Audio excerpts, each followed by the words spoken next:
Sir Henry Cole, the old public functionary who transformed Britain. Greetings, esteemed viewers.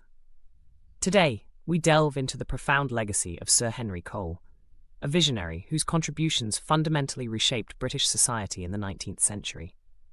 Often referred to as the old public functionary, Sir Henry Cole exemplified the pinnacle of public service, dedicating his life to the advancement of arts, industry, and administrative reform. Despite his monumental impact, his name remains less renowned than those of his contemporaries. In this discourse, we shall explore how Sir Henry Cole's unwavering commitment and innovative endeavours revolutionized various facets of British life, leaving an indelible mark that endures to this day. Sir Henry Cole was born on the 15th of July, 1808, into a family with a distinguished military lineage. His father, Captain Henry Robert Cole, served in the British Army, instilling in young Henry the virtues of duty, discipline, and steadfastness. This upbringing, within a milieu that valued service to the nation, profoundly influenced his later pursuits in public administration and reform. Cole's formative education took place at Christ's Hospital, colloquially known as the Blue Coat School. Established in 1552, this institution boasted a rich history of academic excellence and counts among its alumni luminaries such as Samuel Taylor Coleridge and Charles Lamb. In 1823, at the mere age of 15, Henry Cole commenced his career in public service as a clerk in the Office of Public Records.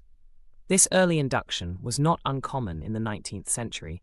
However, Cole's precocious entry reflected both his capabilities and the trust placed in him. Cole's acumen and dedication did not go unnoticed. He was subsequently promoted to the position of assistant keeper, a role that expanded his responsibilities and influence. Recognizing the treasure trove of historical documents languishing in obscurity, Cole embarked on a mission to bring them to public attention. He meticulously curated and published numerous records, unveiling previously inaccessible information about Britain's legal, social, and political history. Astutely aware of the broader implications of disorganized public records, Cole authored a series of persuasive pamphlets highlighting the dire state of record-keeping. His writings employed cogent arguments supported by empirical evidence, calling for systematic reforms. Cole's persistent advocacy culminated in significant institutional reforms. The Public Records Office underwent a comprehensive reorganization. Documents were catalogued systematically using modern archival techniques, and measures were implemented to preserve the records from deterioration. Furthermore, access protocols were established, allowing historians and legal scholars to utilize these resources effectively. These changes rectified inaccuracies in historical narratives and expanded the scope of scholarly research, thereby contributing substantially to the fields of history and jurisprudence. In the early 19th century, the British postal system was beleaguered by inefficiency and exorbitant costs, with postage rates varying by distance and weight, often exceeding the average worker's daily wage. Recognizing the impediment this posed to communication and commerce, the government initiated efforts to reform the system. In 1840, the government, under the leadership of Sir Rowland Hill, introduced the concept of a uniform penny postage rate. Henry Cole submitted a treatise that articulated practical methods for implementing the uniform rate, addressing logistical challenges and anticipating potential obstacles. His submission was adjudged among the best, earning him one of the coveted prizes. The adoption of the penny postage system revolutionized communication in Britain. Mail volumes surged from approximately 76 million items in 1839 to over 350 million by 1850, a remarkable increase facilitated by the affordability and simplicity of the new system. Despite Britain's industrial prowess, Cole observed a glaring deficiency in the aesthetic quality of British manufactured goods. The nation's products were often criticized for their lack of artistic merit, particularly when compared to the finely crafted works of France and Germany. This aesthetic inferiority had tangible economic consequences, affecting both domestic sales and international trade competitiveness. To address this shortcoming, Cole initiated a series of exhibitions designed to showcase exemplary works of art and design. Starting in 1847, These exhibitions provided a platform for artists, designers, and manufacturers to display innovative creations. The events aimed to inspire improvements in design quality and to promote the integration of artistic principles into industrial production. Cole was influenced by the American Institute of the City of New York, which had been conducting annual fairs since 1828 to stimulate advancements in agriculture, commerce, and technology. The success of earlier exhibitions emboldened Cole to envision a grander event. Collaborating with Prince Albert, who shared his enthusiasm for industrial and cultural advancement, Cole proposed an international exhibition that would bring together the finest achievements from around the globe.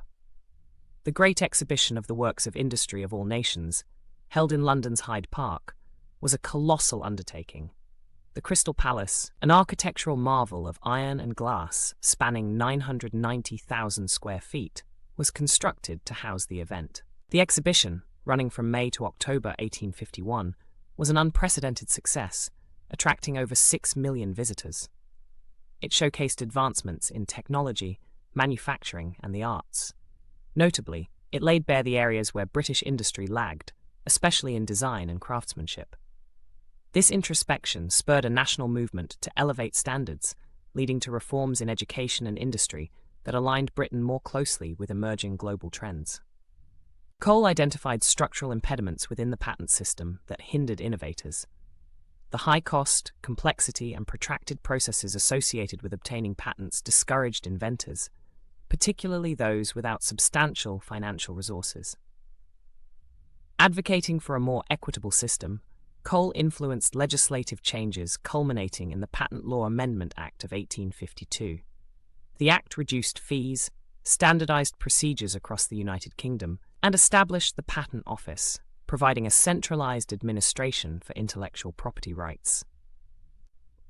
These reforms democratized innovation, leading to a significant increase in patent filings. The annual number of patents granted rose from approximately 400 prior to the reforms to over 2,000 by the late 1850s. This surge in protected inventions stimulated industrial growth, diversified the economy, and reinforced Britain's leadership in the global technological landscape.